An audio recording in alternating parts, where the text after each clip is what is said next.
कि संसार का कड़वा सच और होता है कि जितने बड़े बड़े समुद्र हैं ना, जितने बड़े बड़े समुद्र हैं, जितने बड़े बड़े सागर हैं, उनका पानी कभी पिया नहीं जाता। उस पानी को पीते हैं क्या?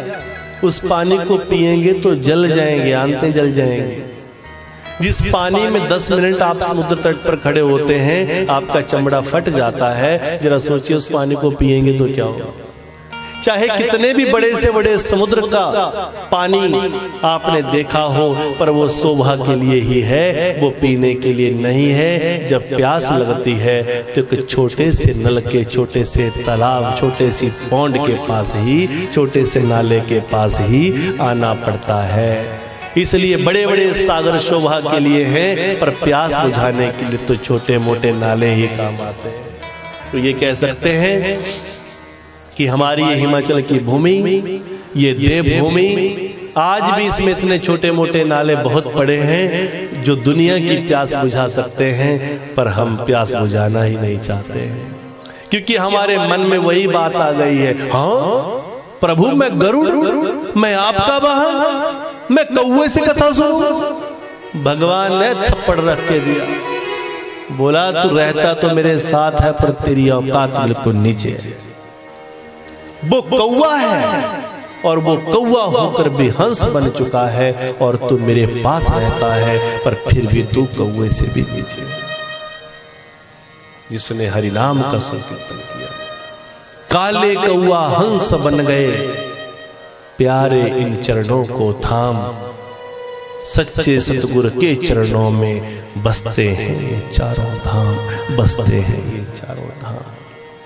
धूल तेरे चरणों की सतगुर चंदन और अबीर बनी, जिसने लगाई निज मस्तक पर उसकी तो तकदीर बनी, उसकी तो तकदीर बनी। ये काले कौवे को हंस बनाने वाला, उस काग बुसुंडी को, उस बुसुंडी नाम के कौवे को कथावाचक विशाल संत बनाने वाला कौन है? वो एक ही है, वही वो चरण रज है, जिस चरण रज को पाने के लिए हम यहाँ बैठे हैं।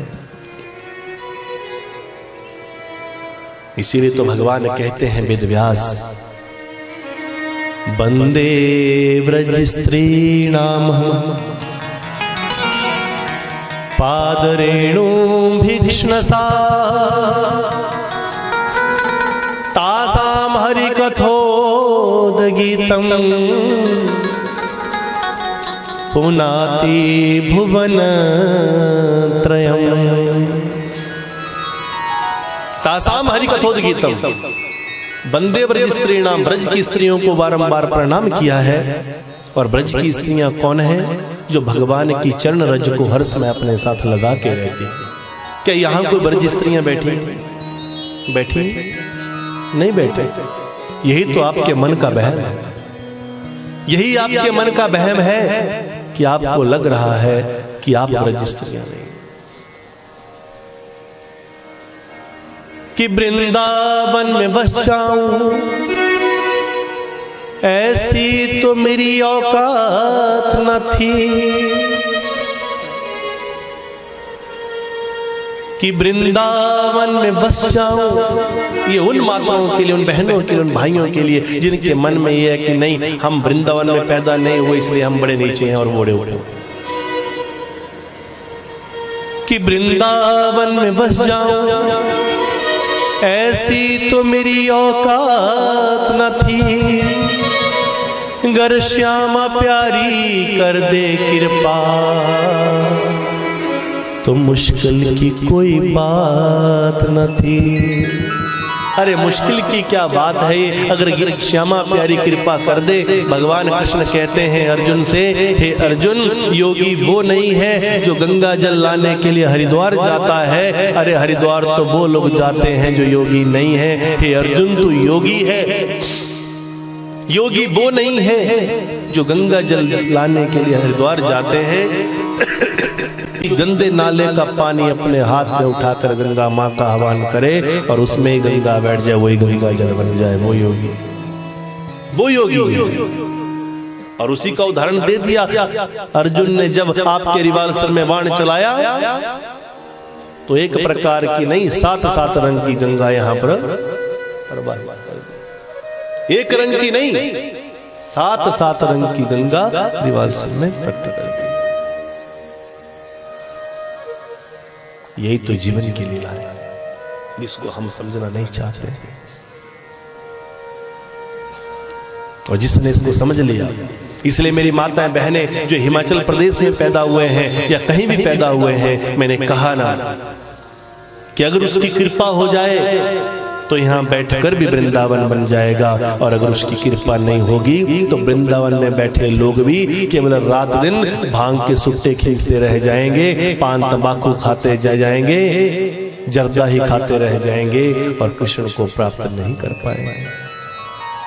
ये जीवन की लीला है, यही जीवन का संदेश है। इसी प्रकार भगवान परमहंस मार्ग देते हैं कि जिसके ऊपर उसकी कृपा हो जाती है वो कौवा होकर भी हंस बन जाता है। हम सब कौवे हैं, अलग अलग जन्मों में हमने कितने बुरे कर्म किए हैं, और हम सब वो कौवे हैं जिनको इस परमहंस मार्ग पर चलकर, इस परमहंस संहिता का ज्ञान पाकर हमने हंस बन जाना है। हमने उस परमात्मा के नाम के हंस बनना है। ये सत्संग सुनना है, सुनाना है, बांटना है। कोई भगवान मत्स्य अवतार में आते हैं राजा सत्यव्रत के जीवन में। राजा सत्यव्रत को भगवान बड़ी सुंदर लीला दिखाते हैं। राजा सत्यव्रत नदी में स्नान कर रहे होते हैं तो वो हाथों में जल लेकर जैसे अर्घ्य देने लगते हैं तो हाथों में छोटी सी मछली का जीव आ जाता है। तो छोटी सी मछली का, मछली का छोटा सा बच्चा जैसे हाथ में आया तो बोला, राजन मुझे इस नदी में मत छोड़ना, हमारी जाति में जो बड़ी बड़ी मछलियां हैं वो छोटों को, आपकी जाति में तो नहीं ऐसे।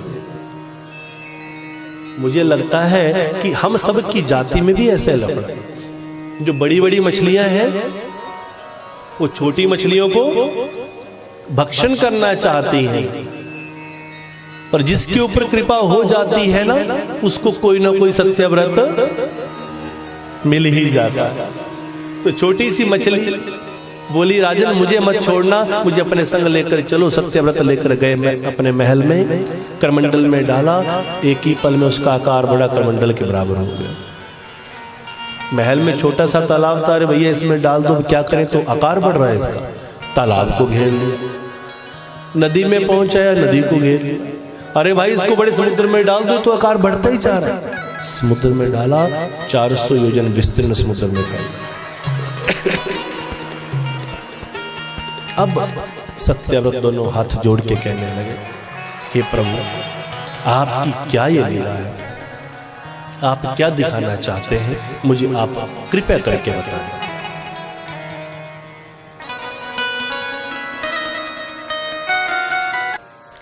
भगवान उस बड़ी, जो बड़ा आकार हो चुका है, 400 योजन विस्तीर्ण तक समुद्र को घेर लिया है, तो बड़ी मछली के मध्य से भगवान श्री हरि प्रकट होते हैं और कहा, राजन ये मेरा मत्स्य अवतार है। इस अवतार में 7 दिन के बाद 7वें दिन जब प्रलय होगा तो मैं ऐसा ही इससे भी बड़ा मछली का रूप बनाकर आऊंगा।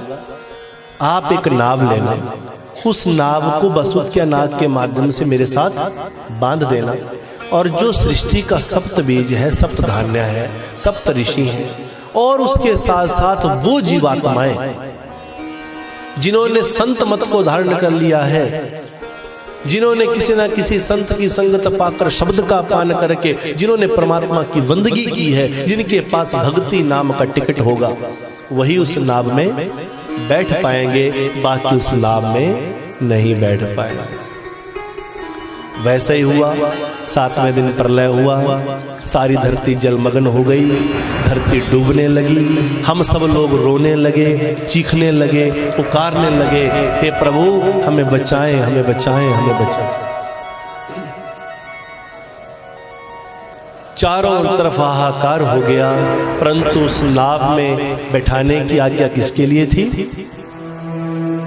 केवल संत महात्मा, टेलीविजनी संत महात्माओं की बात नहीं कर रहा हूं, फिल्मी संत महात्माओं की बात नहीं चल रही। संत महात्मा वो जिसने अपने अंत को पहचान लिया, स अंत संत, मन से कम बच से कम कर्मणे कम मिति महात्मा नाम। जो अपने मन से, वचन से और कर्म से एक होता है वही महात्मा है, बाकी कोई महात्मा। मन के मते न चलिए, मन के मते अनेक, जो मन को वश में करे वो साधु कोई एक। मन मतंग माने नहीं, जब तक खता न खाई, जैसे विधवा स्त्री गर्भ रहे पछताई। विधवा स्त्री के गर्भ ठहर जाए तो कैसी पछताती, न जीने के लिए रही, न मरने के लिए रही, न किसी को बता पाए, न किसी को छुपा पाए, आगे कुआं और पीछे खाई। तो जो अपने मन को वश में नहीं करता, जो अपने इंद्रियों को समय पर वश में नहीं करता, जो इस सत्संग का पान करके संभलता नहीं है, याद रखना वो व्यक्ति जिंदगी में कुछ भी प्राप्त नहीं कर पाता। वो प्रलय जल में डूबने लगता है।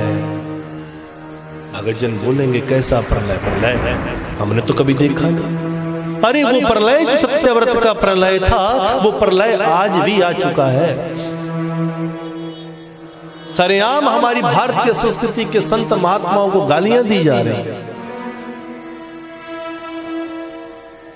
अपने अपना नाम कमाने के लिए कुछ भी अनाप शनाप बक रहे हैं।